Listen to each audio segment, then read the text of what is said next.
ఆంధ్రప్రదేశ్ జిల్లాల పునర్విభజన కసరత్తులో భాగంగా అన్నమయ్య జిల్లా కేంద్రం మార్పు వ్యవహారం ఇప్పుడు రాష్ట్ర వ్యాప్తంగా పెను సంచలనంగా మారింది.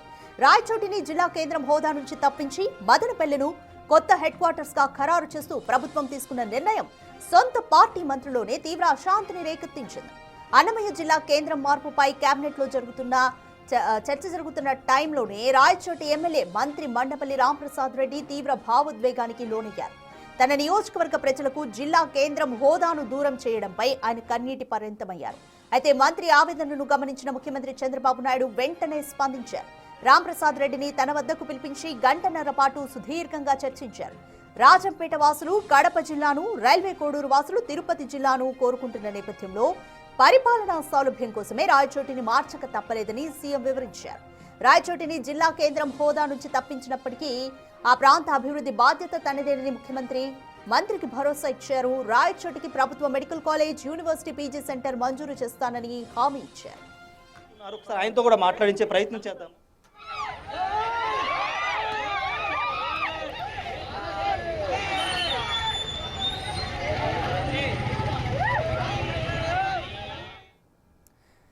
రైట్, మోర్ డీటెయిల్స్ మా ప్రతినిధి రాజేష్ అడిగి తెలుసుకుందాం. రైట్ రాజేష్, రాయచోటికి జిల్లా కేంద్రం హోదా తప్పించడం వల్ల నియోజకవర్గ మంత్రి కూడా కన్నీటి పర్యంతమయ్యారు, ఆవేదన చెందారు. వెంటనే సీఎం కూడా పిలిపించి మాట్లాడారు, అభివృద్ధి పైన భరోసా ఇచ్చారు. సో ప్రస్తుతం మంత్రి ఏమంటున్నారు, చంద్రబాబు నాయుడు ఎటువంటి భరోసా ఇచ్చారు?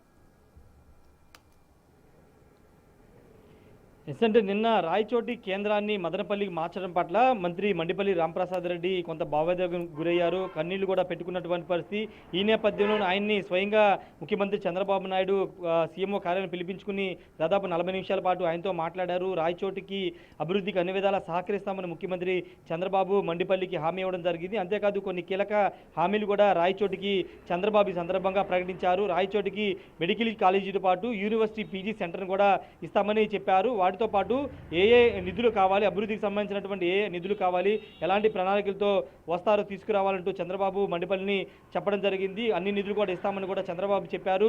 అక్కడ రాజకీయ పరంగా కొన్ని ఇబ్బందులు ఉన్నప్పటికీ మిగతా రాజంపేటని, అటు కడపలోను, రైల్వే కోడూరుని తిరుపతిలో కలపడం వల్ల రాయచోటి కేవలం ఒక రాయచోటి నియోజకవర్గాన్ని జిల్లాగా చేయలేం కాబట్టి ఆ నిర్ణయాన్ని తీసుకోవాల్సి వచ్చింది అని ముఖ్యమంత్రి చంద్రబాబు మండిపల్లి రాంప్రసాద్ రెడ్డికి చెప్పడం జరిగింది. ఈ సందర్భంగానే ఆయన కొంత భావోద్వేగం గురైనప్పటికీ తర్వాత ముఖ్యమంత్రి చెప్పిన తర్వాత ఆయన కొంత సర్దుమణిగారని చెప్పాలి. ఎందుకంటే పూర్తి స్థాయిలో అక్కడ మెడికల్ కాలేజీతో పాటు యూనివర్సిటీ పీజీ సెంటర్ ఏర్పాటుతో పాటు నిధులు కూడా భారీగా ఇస్తామని ముఖ్యమంత్రి హామీ ఇవ్వడంతో ఇప్పుడు మంత్రి మండిపల్లి రాంప్రసాద్ రెడ్డి కూడా సంతృప్తి చెందారు. నియోజకవర్గ ప్రజలకు ఇదే విషయాన్ని చెప్పే అవకాశం కనబడుతుంది. మరోవైపు రాయచోటి నియోజకవర్గంలో కొంత నిరసనలు కనబడుతున్నాయి. నిన్న మధ్యాహ్నం నుంచి కేబినెట్లో ఈ నిర్ణయం వచ్చిన దగ్గర నుంచి కూడా కొంత స్థానికంగా అక్కడ ఉన్నటువంటి నేతలు కానీ పార్టీలకు అతీతంగా జేఏసీకి ఏర్పడి కొంత నిరసనలు వ్యక్తం చేస్తారు. కొంతమంది కౌన్సిలర్లు, అదేవిధంగా మున్సిపల్ చైర్మన్ కూడా రాజీనామా చేసినటువంటి నేపథ్యంలో ఇప్పుడు మంత్రి మండిపల్లి రాంప్రసాద్ రెడ్డి తన సొంత నియోజకవర్గం వెళ్ళి అక్కడ ఉన్నటువంటి ప్రజలతోనూ నాయకులతోనూ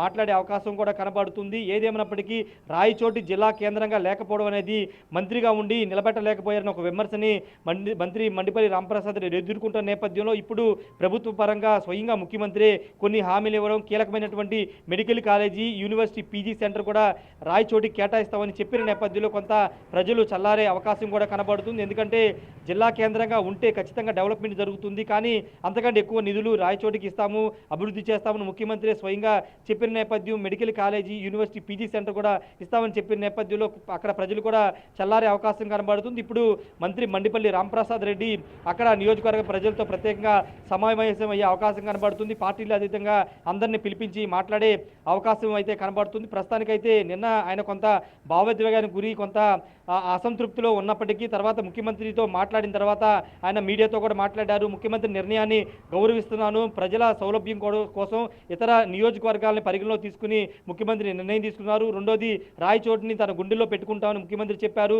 రాజకీయంగా కొంత మండిపల్లికి ఇబ్బందికర పరిస్థితులు ఎదురవుతాయని గ్రహించిన చంద్రబాబు 20 ఏళ్ల పాటు నీకు అండగా ఉంటామని ఒక మాట కూడా, రాజకీయంగా ఎలాంటి ఇబ్బంది లేకుండా చూసుకుంటామని కూడా చంద్రబాబు చెప్పిన నేపథ్యంలోనే మంత్రి మండిపల్లి రాంప్రసాద్ రెడ్డి అయితే చల్లబడ్డారు. ప్రస్తుతానికైతే నియోజకవర్గానికి వెళ్ళి ముఖ్యమంత్రి ఏం చెప్పారు, ఎలాంటి అభివృద్ధికి చేయబోతున్నారు, ఎలాంటి హామీలు ఇచ్చారనే అంశాలని ప్రజలకు వివరించి వాళ్ళతో కూడా ఈ నిర్ణయానికి సంబంధించిన విషయంలో ముందుకు వెళ్ళే అవకాశం కూడా కనబడుతుంది. రాధిక.